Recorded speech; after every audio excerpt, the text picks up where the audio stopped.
Coming up next on Showdown and Shea, Andre the Giant, perhaps the most popular sports entertainer in history, against that man, Hulk Hogan, and his manager, classy Freddy Blassie. And you thought they never met before Wrestlemania 3. And do you know why Hogan always listened to Freddy? Because Blassie knows best.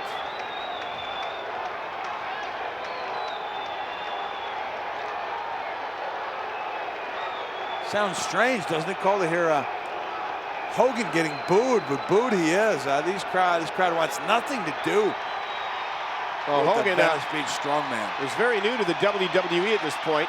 Just made his debut at Madison Square Garden this past December. But it was clear, I think, to anyone who was in the know that there was going to be big things coming from the Hulkster. And what's interesting about this matchup as well, Mick, is probably the two most famous wrestlers in the history of the business. Man, look at the size of Andre. Just dwarfs Hogan. And yeah, they would go on to have that classic build-up and matchup at the Pontiac Silverdome, drawing 93,000 at WrestleMania 3.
And a great ovation for Andre the Giant. Of all the Hall of Famers, the Hall of Fame was created for Andre's honor shortly after his death in 1993. Hogan also a part of the Hall of Fame, as is Freddy Blassie.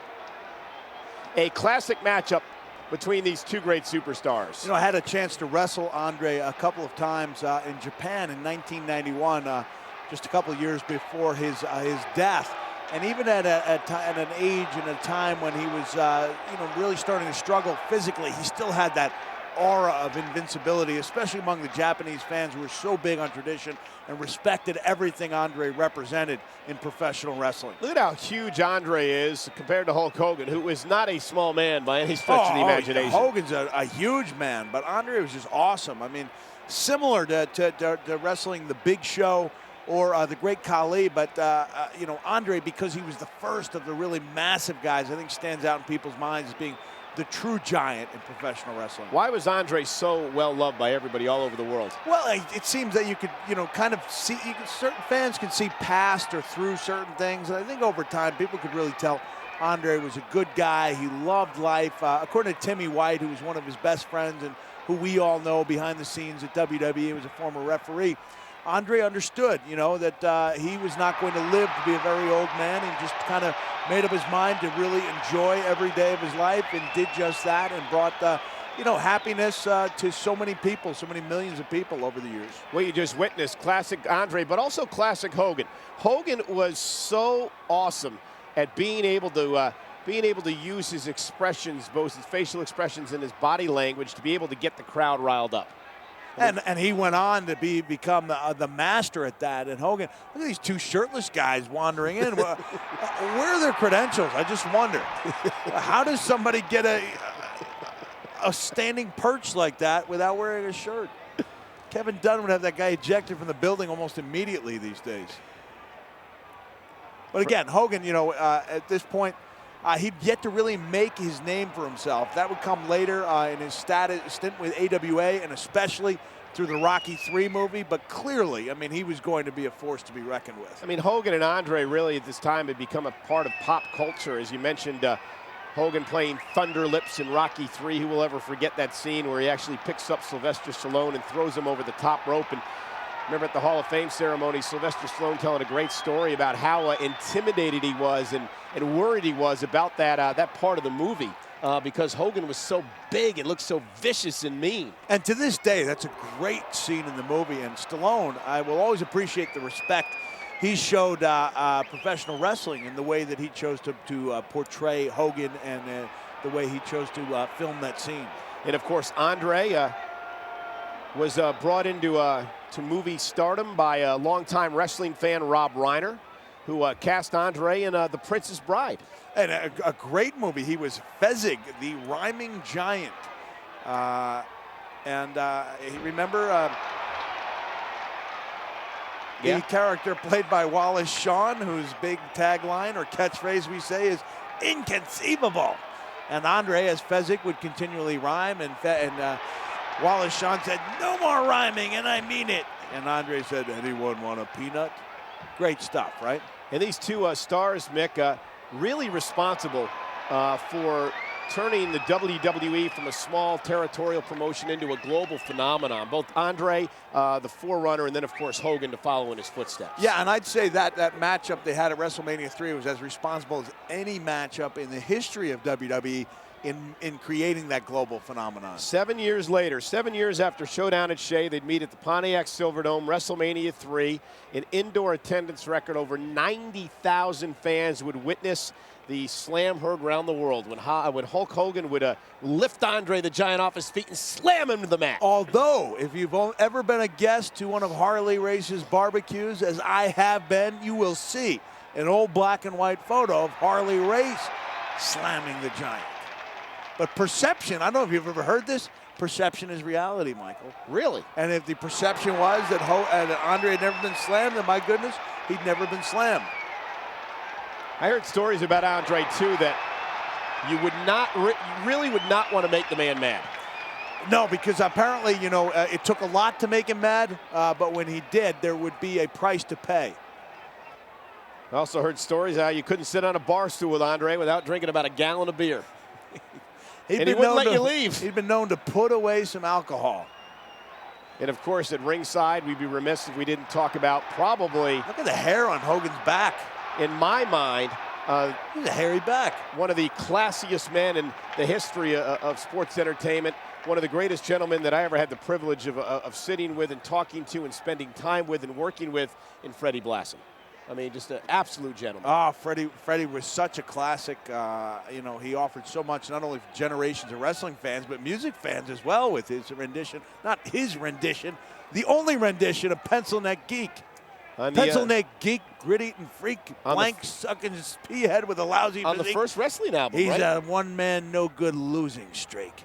Nothing but a Pencil Neck Geek. No, that wasn't on the first wrestling album. It was on Dr. Demento's Greatest Hits. Well, I'm actually scared that you know the words to that, but Paul Heyman knows it too. We used to sing it together. Oh, so you and Paul Heyman are buddies.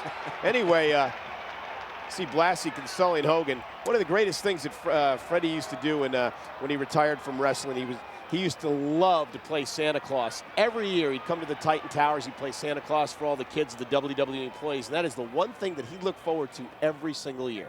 The only thing? Well, the one thing he really looked forward to was playing Santa Claus. He didn't look forward to watching a video of, big suplex by the Giant. He didn't look forward to watching a copy of My Breakfast with Blassie. Probably not. The other thing about Andre, too, for such a big man, and, at times he would look clumsy, but he was far from it. He was very agile around the ring. Oh, and as a younger man, I mean, you've seen pictures, and Timmy White told stories. Actually quite an accomplished soccer player in the low 300s. Just a huge man in good shape and had abs at one point. And then the gigantism, I guess you would call it, and I know there's a technical name, kind of took its hold. And, and created the huge proportions that made Andre famous, but at the same time cut his life short by so many years.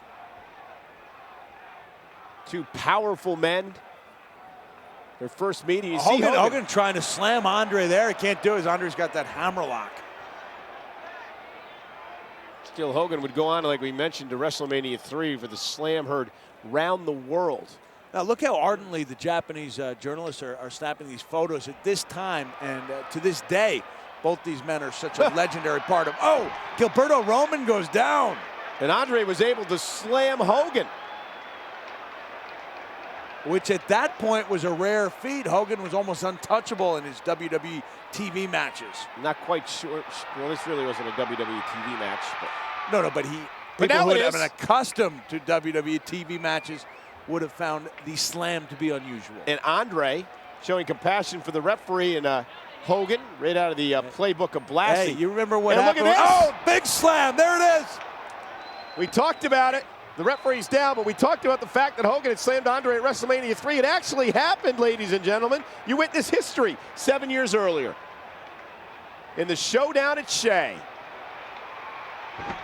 And the Slam Fest continues. And a new referee. And Hogan, who appeared to kick out at 2, nonetheless gets the Duke.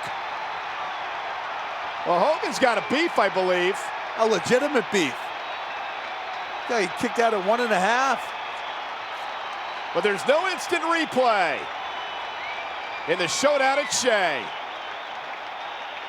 Almost like Adamley with that rhyme. No, don't say that. You're no Mike Adamley. Hogan not happy, and I believe he may have loaded up the elbow pad, and he made Andre pay. Right across the forehead. The beginning. Now, Hogan, wait, is he reaching for something in the looked like he put something into his tights, trunks. See the concern of all those in the leisure suits at ringside. And Hogan will be escorted by Burl Ives out of Shea Stadium, but Andre, I believe, has been busted open, and looks like they're going to stretcher out the referee. Gilberto Roman.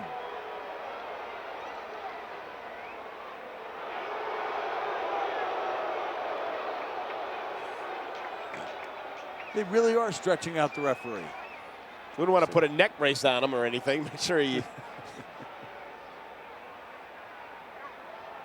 So this really the beginning of what would become a classic rivalry just a few years later. Yeah, and I wonder why Hogan left so abruptly, because clearly he had a lot of.